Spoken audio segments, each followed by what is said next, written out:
எனக்கு வந்து குடி வந்து ரொம்ப எனக்கு தெரிஞ்ச விஷயம். கொஞ்சம் அப்படின்னு தப்பிட்டேன், இல்லைன்னா நானும் ஒரு பாட்டில் ராதா தான். அங்கேருந்து வந்தவன் தான் நான். அதுபோல் டி எடிசன் சென்டர்னு தமிழ் சினிமா ஒரு படம் வந்துச்சுன்னா அது இந்த படத்தை தான் வேணும்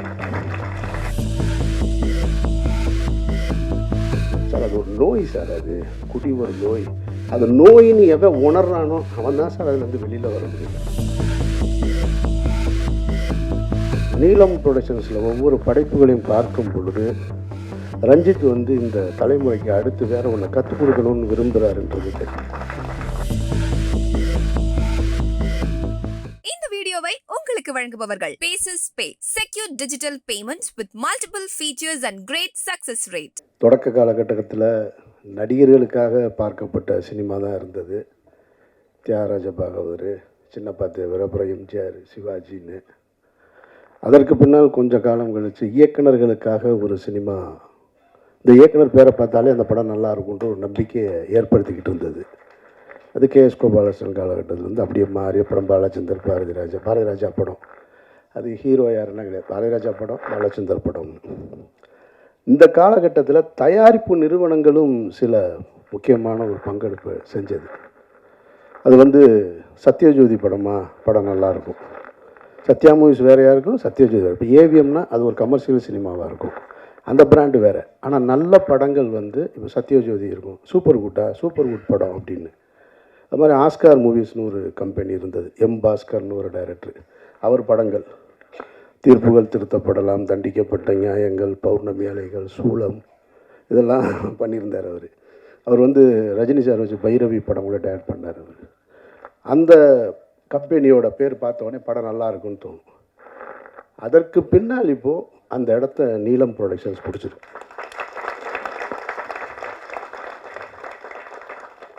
முதல்ல வந்து நீலம் ப்ரொடக்ஷன்ஸ்னு பேர் வைக்கும் பொழுது சரி, எல்லாரும் அவங்கவுங்க சினிமாவுக்குள்ளே வந்து தான் பிறந்த இடம், பிறந்த சமூகத்தை தூக்கி பிடிக்கிறதுக்காக வந்திருக்கிறாங்க. அந்த அடிப்படையில் ரஞ்சித்தும் நீலம்னு தூக்கி வச்சிட்டாரு, அப்படி தான் தோணுச்சு. அது தோணுற இயற்கை தானே. ஆனால் நீலம் ப்ரொடக்ஷன்ஸில் ஒவ்வொரு படைப்புகளையும் பார்க்கும் பொழுது ரஞ்சித் வந்து இந்த தலைமுறைக்கு அடுத்து வேற ஒன்று கற்றுக் கொடுக்கணும்னு விரும்புகிறாருன்றது தெரியும். அவர் நினச்சிருந்தா வெறும் பெயரை ரஞ்சித் ப்ரொடக்ஷன்ஸ் கூட வச்சுருக்கலாம். ஆனால் நீலம்னு வச்சுட்டு அதில் இருக்கிற படைப்புகளை வரிசையாக பார்க்கும் பொழுது நீலம் ப்ரொடக்ஷன்ஸில் வர்ற எந்த படமும் சோட போகாத படமாக இருக்குது, ஒரு மரியாதைக்குரிய படமாக இருக்குது. அந்த வகையில் தான் இந்த பாட்டில் ராதா அமைஞ்சிருக்கிறத நான் பார்க்குறேன். ரஞ்சித்துக்கு என்னுடைய வாழ்த்துக்கள். இதே நீலம் ப்ரொடக்ஷன்ஸ் நான் சாகிற வரைக்கும் இந்த பெருமையோடு இருக்கணும் அப்படின்றது என்னுடைய ஆசை. ஏன்னா இடையில எல்லாம் செய்வாங்கன்னா இந்த மாதிரி பேனர்ஸ்லாம் வந்து கடைசி காலகட்டத்தில் ஒரு சிக்கல் வரும்போது கண்ட கருமத்தையும் எடுத்துருவாங்க, கொஞ்சம் மாறிடுவாங்க. அப்படி ஒரு சூழலுக்கு போயிடக்கூடாதுன்னு இந்த குடியை பற்றிய படம் அப்படின்னோடனே நமக்கு முதல்ல எனக்கு நினைவுக்கு வர்றது, எம்ஜிஆர் சிஎம்மாக இருக்கும்போது ஒரு படம் எடுத்தார். தேங்காய் சீனிவாசன் அவர்கள் ஹீரோவாக நடித்து நான் குடித்து கொண்டே இருப்பேன் அப்படின்னு ஒரு படம். அது ஒரு பிரச்சார படம் மாதிரி பண்ணியிருந்தாங்க. ஆனால் அந்த படம் வந்து குடியின் தாக்கத்தை சொல்லிச்சா நமக்கு அப்படின்னு கேட்டால் அந்த படம் சொல்லலை. அப்படி ஒன்று அந்த படத்தை பார்த்துட்டு யாரும் திருந்தினானா அப்படின்னு கேட்டால் எனக்கு தெரிஞ்சு திருந்துறதுக்கு வாய்ப்பு இல்லை. அந்த படமும் அப்படி தான் இருந்துச்சு. அது தேங்காய் சீனிவாசன் போல் ஒரு சீனியர் நகைச்சுவை நடிக்கும்போது அது வந்து சேரலை. அதோட மேக்கிங் அன்றைய காலகட்டத்தில் வச்சு. அதுக்கு பின்னாடி நான் வந்து குடியை பற்றி ரொம்ப சிலாகிச்சு பார்த்த படம் 2016 ஸ்பிரிட்னு ஒரு மலையாள படம், மோகன்லால் சார் நடித்தது. அந்த படம் பார்த்துட்டு கருப்புள்ளியப்பன் தான் அந்த படம் பார்த்துட்டு ரொம்ப நல்லா இருக்கிறீங்க பாருங்கன்னாரு. எனக்கு படம் பார்த்த உடனே அந்த படம் ரொம்ப பிடிச்சி போய் அந்த படத்தோட ரைட்ஸ் வாங்கிட்டேன். நான் போய் அந்த ரைட்ஸை வாங்கிட்டு ரீமேக் படம் பண்ணுற ஐடியாவே கிடையாது லைஃப்பில். எந்த கதையாக இருந்தாலும் நல்லதோ கெட்டதோ குப்பை கதையோ நம்ம கதையிலே எடுத்துருவோன்னு சரி முதல் முறையாக இந்த ஸ்பிரிட்டை வந்து ரீமேக் பண்ணலான்னு சொல்லிட்டு அதை வாங்கி வச்சுக்கிட்டு ஒவ்வொரு ஹீரோவாக அப்ரோச் பண்ணேன். எனக்கு தெரிஞ்ச எந்த ஹீரோ ஒத்துக்கலை.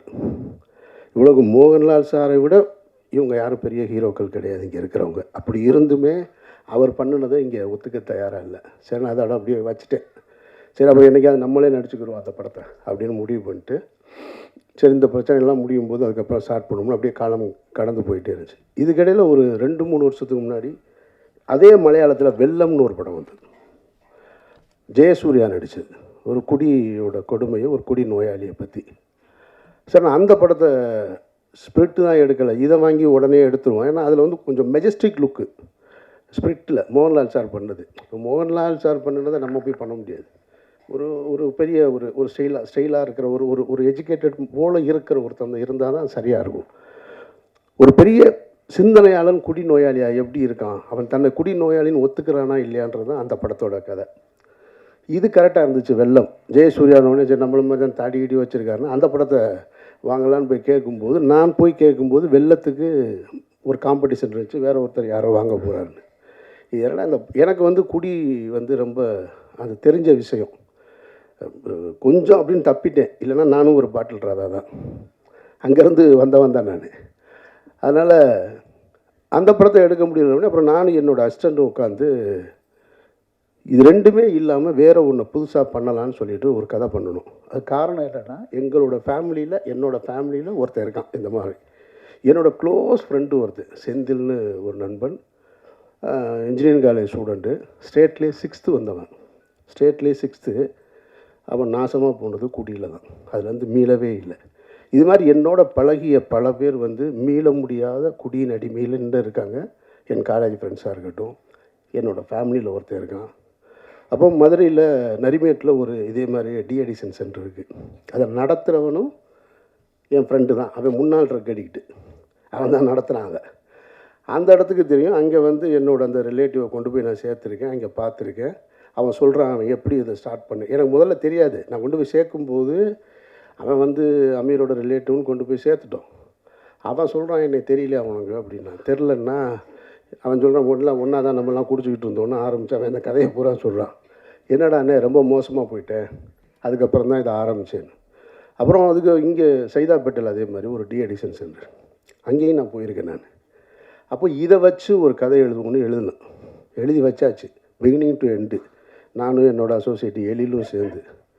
அன்றைக்கி ரஞ்சித் கூப்பிட்டு இந்த படம் காமிக்கிறார், பார்த்து முடித்தோடனே தெரிஞ்சு அதை எடுக்க முடியாது அப்படின்னு. ஏன்னா அவ்வளவு சிறப்பாக எடுத்து முடிச்சிட்டாங்க பாட்டில் ராதாவில். இனி போய் நம்ம அதை எடுத்தோம்னா வேறு தான் எடுக்கணும். இனி போய் அதை எடுத்தோம்னா நான் வந்து தினகரனை பார்த்து எடுத்ததாக தான் இருக்கும் அந்த படம். அப்படி அமைஞ்சிருக்கு அந்த படம். எப்படி வந்து பாக்ஸிங்கில் வந்து இன்னொரு படம் எடுக்கலாமா அப்படின்னா அது சர்பேட்டை தான் ஞாபகத்துக்கு வரும். ஒரு மென்டல் அசைலம் இனிமேல் திருப்பி எடுக்கணும்னா சேது தான் ஞாபகத்துக்கு வரும். ஒரு தமிழ் தேசியவாதி ஒரு தீவிரவாதியை காட்டுக்குள்ளே கூப்பிட்டு போகணுன்னா அது விடுதலை தான் ஞாபகத்துக்கு வரும். ஒருத்தர் ஓடி போய் சற்றை இனிமேல் இறக்குனான்னா ரன்னு தான் ஞாபகத்துக்கு வரும். அதுபோல் டிஅடிக்ஷன் சென்டர்னு தமிழ் சினிமாவில் ஒரு படம் வந்துச்சுன்னா அது இந்த படத்தை தான் ஞாபகம். அப்படி ஒரு படம் அது மிகச்சிறப்பாக. அதாவது ஒரு ஃபஸ்ட் ஹாஃபை வந்து இவ்வளவு அழகாக என்கேஜ் பண்ண முடியுமா? ஏன் இங்கே சொன்னவங்க ஏன் சரியாக சொல்லலைன்னு தெரில. இது ஒன்றும் பிரச்சார படம்லாம் கிடையாது. இது பிரச்சாரம்ன்ற வார்த்தை நீங்கள் யூஸ் பண்ண வேண்டியதே இல்லை. Complete entertainment. மாறன்லாம் பின்னிருக்காரு ஃபஸ்ட் ஹாஃபில் எக்ஸ்ட்ரானரியாக. போகிற போக்கில் அதுவும் ஓபியில் டைலாக் டப்பிங்கில் போட்டிருக்காரு பாருங்கள். அங்கங்கே நீங்கள் எங்கே உட்காந்துருந்தாலும் சரி. இதை நான் என்ன சொல்கிறேன்னா, நான் மிகைப்படுத்தி சொல்லலை. சமீபத்தில் இந்த படத்தை குட்லக்கில் பார்க்கும்போது மொத்த தேட்டர்லேயும் ஒரு ஆள் சிரிச்சுக்கிட்டே இருக்கான். படம் போட்டதுலேருந்து வெற்றிமாறன் தான், வேறு யாரும் இல்லை. சிரிக்கிறதுனா எப்படி இந்த லெவல்லாம் இல்லை. அவர் இப்படி தட்டுறாரு அப்படி தட்டுறாரு எந்திரிக்கிறாரு. என்னங்க இப்படி நான்லாம் சிரிப்புன்னு பேப்பரில் எழுதியிருந்தாலே சிரிப்பே, இது என்னங்க இவ்வளவு அப்படின்றாரு. நானும் சிரித்தேன், ஆனால் இப்படிலாம் சிரிக்கலை. எல்லாரும் பார்க்குறாங்க, ஒருவேளை நக்கல் அடிக்கிறாங்க. உண்மையிலே அவ்வளவு சிறப்பாக இருந்துச்சு ஃபஸ்ட் ஹாஃபு. அந்த ஃபஸ்ட் ஹாஃபோட இன்ட்ரோல் பிளாக் ஒன்று இருக்குது. அந்த இன்ட்ரோல் பிளாக் வந்து இப்படி இந்த ஒரு படத்தை இன்ட்ரோல் பிளாக் வைக்க முடியுமா அப்படின்ற ஒரு இடத்த வந்து அந்த டைரக்டர் ஃபிக்ஸ் பண்ண அந்த பையன் தான் நினைக்கிறேன். அவன் தானே? அவனை நல்லா பார்த்து வச்சுக்கோங்க. நான் விளையாட்டுக்கு சொல்லலை. அவன் இன்ட்ரோல் பிளாக்கில் ஒரு வேலை பார்க்குறான், மொத்த பேரையும் பயமுறுத்திட்டான். அவ்வளவு சிறப்பாக போட்டான். சரி, இப்படி ஒரு ஃபஸ்ட் ஹாஃப் வச்சுட்டு செகண்ட் ஹாஃப் என்ன இருக்கும் அப்படின்னு போனால் டெட் கான்ட்ராஸ்டாக ஒரு எமோஷன் படம் ஃபுல்லாக. இப்போ நமக்கு ஒரு டவுட் வந்துச்சு, இப்படி ஒரு ஸ்க்ரீன் ப்ளே எப்படி எழுத முடியும்? கம்ப்ளீட் என்டர்டெயின்மெண்ட்டாக இருக்குது. படத்தோட பிகினிங்லேருந்து இன்ட்ரோல் வரைக்கும் ஒரு இடம் கூட உங்களை வந்து சும்மா இருக்க விடலை. ஜான் விஜய் எல்லாம் வந்து அப்படி பிரமாதப்படுத்திட்டார். பிரமாதமாக அந்த கேரக்டரு இதில் இந்த ட்ரெய்லரில் ஒரு ஷாட் வந்துச்சு இல்லையா, அதான் அவரோட இன்ட்ரோடக்ஷன் ஷாட்டு. அவ்வளவு அழகாக, அவ்வளவு மெச்சூர்டாக, நான் சொன்னேன் இல்லையா மதுரையில் என்னோடய ஃப்ரெண்டுன்னு, அவன் கேரக்டர் தான் ஜான் விஜய் பண்ணியிருக்காரு. இந்த செகண்ட் ஹாஃப் என்னடான்னா அது வேறு ஒரு ஏரியாவில் இருக்குது, கம்ப்ளீட் எமோஷனில் இருக்குது. இப்போ லிங்கு சொன்னார் இல்லையா, அவன் போயிடக்கூடாதுன்னு. அந்த காட்சி இன்னொரு இடம், அதாவது புருஷன் எனக்கு காசு கொடுத்து அனுப்பிச்சிட்டு அந்த சஞ்சனா உட்காந்து சமைச்சிக்கிட்டு இருக்கிற ஒரு சீன் இருக்குது. அந்த சமைப்பாங்க, அந்த மீன் பொரிச்சிட்டு வச்சுட்டு பிள்ளைகளோட வந்துடுவான் அப்படின்னு. இந்த வர்றேன்ட்டு போனவன் கூட 2 குடியானோட இந்த சைக்கிளில் போவான் பாருங்கள், அப்படியே போயிட்டு நான் இந்த வந்துடுறேன்னு. அதெல்லாம் நான் பார்த்துருக்கேன், வாழ்ந்துருக்கேன், எல்லாமே தெரியும். இந்த கேரக்டர் இப்போது குரு சோமசுந்தரத்தை தவிர தமிழ் சினிமாவில் இந்த கேரக்டர் நடிக்கிறதுக்கு நடிகனே இல்லை. நான் யாரையும் குறைத்து மதிப்பிட்டு சொல்லலை, நீங்கள் படம் பார்த்துட்டு நீங்கள் முடிவு பண்ணி சொல்லுங்கள். இவ்வளவு சிறப்பாக ஒருத்தன் பண்ண முடியுமா? பண்ணியிருக்காங்க. சரி, அவங்க ஹீரோயின் சஞ்சனா, அவங்க முதல்ல நமக்கு ஹீரோயின்னா வேறு மனநிலையில் தானே இருக்கும், அப்படி இருக்கணும். ஒன்று ஒரு கேரக்டராக சிம்பிளாக ஒரு நடுத்தர குடும்பம், ஒரு மிடில் கிளாஸு, அவங்க தன்னுடைய கணவன் எப்படி இருக்கணும்னு ஆசைப்பட்டாங்க, ஆனால் இருக்க முடியலை, அவனோட வாழ்ந்துக்கிட்டு இருக்கிறது. ஒரு கட்டத்தில் பிரிஞ்சுட்டு நான் அந்த சீனை ரொம்ப ரசித்தேன். இப்போ நம்ம எழுதுனா கூட அது அவ்வளோ தைரியமாக எழுதுவோமான்னு தெரில.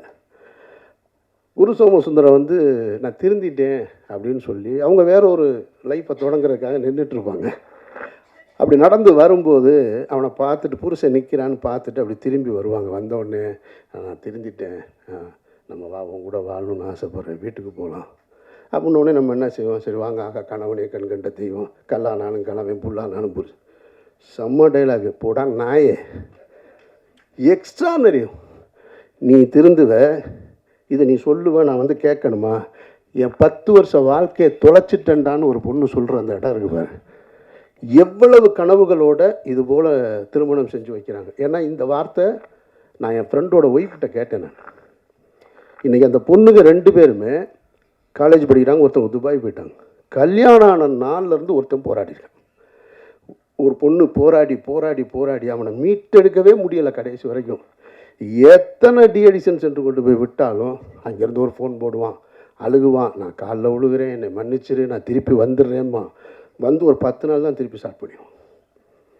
அது அப்படியே போய் அந்த மனைவியோட அந்த வார்த்தையை நான் அவங்கக்கிட்ட கேட்டேன். அது ரொம்ப சிறப்பாக பண்ணியிருக்காங்க. அதில் அவங்க படம் பார்க்கலன்னு சொன்னாங்க. படத்தோட எண்டு ஷாட் இருக்குது. செகண்ட் ஹாஃப் ஃபுல்லாக எமோஷன் தான். ஃபஸ்ட் ஹாஃப் நீங்கள் பார்த்துட்டு அந்த மூடுக்கு பார்த்தீங்கன்னா செகண்ட் ஹாஃப் இருக்காது. அந்த எண்டில் கிளைமேக்ஸில் ஒரு சிங்கிள் ஷாட் ஒன்று பண்ணியிருக்காங்க. அவங்க டைலாக் டெலிவரியோட மிக பிரமாதமாக இருக்குது. எல்லா ஆர்டிஸ்ட்டுமே இதில் இவர் நல்லா நடிச்சிருக்காரு. மாறனெல்லாம் நான் ரசிச்சுக்கிட்டே இருந்தேன். மாறன் பேசுகிற டைலாக் எல்லாமே குட்டி குட்டியாக. ஜான் விஜய் இப்படி பார்த்துட்டு, ஜான் விஜயை நான் பெருசாக ரசித்ததில்லை, ஷார்பேட்டா தவிர. அவர் நான் ஒரு படம் நடிச்சிருக்கோம், அந்த படம் பாதியிலே நின்றுச்சு. ஆனால் இந்த படத்தில் இவ்வளோ பிரமாதமாக அந்த ஸ்டேஷன்லேருந்து வெளியில் வரும்போது அவ்வளோ அழகாக வாழ்ந்திருக்காரு. ஒரு நல்ல திரைப்படம் அது உருவாக்கும்போது தனக்கான ஆட்களை, கலைஞர்களை சேர்த்துக்கிறோம். அதில் மாற்று கருத்தே இல்லை. அதுபோல் அப்படி சேர்த்துக்கிட்ட ஒரு நல்ல திரைப்படம் தனக்கான வெற்றியையும் சேர்த்துக்கிறோம். அதுக்கு யாரும் போய் சப்போர்ட் பண்ணணுன்ற அவசியம் இல்லை. பாட்டில் ராதா அப்படி ஒரு வெற்றியை சேர்க்கும்ன்றதை நான் உறுதியாக சொல்கிறேன். மற்றபடி சான்றோடன் பேசும்போது கைதட்டுங்க அப்படின்னாரு. உங்கள் பேச்சுக்கு இங்கே யாரும் கைதட்ட தயாராக இல்லை, உங்கள் பாட்டுக்கு தான் கைதட்டினாங்கல்ல எல்லோரும், அப்புறம் என்ன? இல்லை, அதுதான் நீங்கள் கேட்காமலே வந்துருச்சு உங்களுக்கானது. ஸோ அதனால் எல்லோரும் மிகச்சரியாக பண்ணியிருக்க. இந்த படம் பார்க்கும்போது ஒரு நோய் அப்படின்றத ஒருத்தர் உணரணும். இன்றைக்கி அதை நோயின்னு உணராமல் பல பேர், இதை சீனிராமசாமி என்கிட்ட ஒரு முறை சொல்லியிருக்காரு. சார் அது ஒரு நோய் சார், அது குடி ஒரு நோய். அது நோயின்னு எவன் உணர்றானோ அவன் தான் சார் அதுலேருந்து வெளியில் வர முடியும். நான் ஒரு முறை ஒரு ஆட்டோவில் போகும்போது ஒரு ஆட்டோ டிரைவர் இதை என்கிட்ட சொன்னான். சார் நான் ஒரு பெரிய குடி நோயாளி சார், இப்போ நான் அதுலேருந்து வந்துட்டேன், ரொம்ப கேவலமான, அவன் சொல்கிறான், நான் ரொம்ப கேவலமானவன் சார், அவ்வளவு கேவலமான செயல்களை செஞ்சுருந்தேன் நான். அப்புறம் நான் கொஞ்சம் கொஞ்சமாக போய் அந்த கிளாஸுக்கு பேர் என்ன, ஏஏவா? ஏஏ, அந்த ஏஏ கிளாஸுக்கு போய் அவன் சொன்னான் என்கிட்ட, இப்போ நான் கிளாஸ் எடுக்கிறேன் சார். நான் போய் அந்த மானக்கேடான விஷயத்துலேருந்து ஒரு மனுஷன் எவ்வளவு அவமானப்பட முடியுமோ அந்த அவமானத்துலேருந்து மீண்டிருக்கேன்னு சொன்னால், அதுபோல் இந்த படம் பார்க்குறவங்க மீளலும் அப்படின்ற ஒரு நம்பிக்கை இருக்குது. அதுக்கான படமாக பாட்டில் ராதா அமைஞ்சிருக்கான்னா நான் மிகைப்படுத்தி சொல்லலை, படம் சத்தியமாக அமைஞ்சிருக்கு. வாழ்த்துக்கள் ரஞ்சித் தன் குழுவினருக்கு, இயக்குனருக்கும் என்னுடைய நெஞ்சார்ந்த வாழ்த்துக்கள். நன்றி. இந்த வீடியோ உங்களுக்கு பிடிச்சிருந்தா லைக் பண்ணுங்க, ஷேர் பண்ணுங்க, கமெண்ட் பண்ணுங்க. மறக்காம OH சினிமா சேனலுக்கு சப்ஸ்கிரைப் பண்ணுங்க.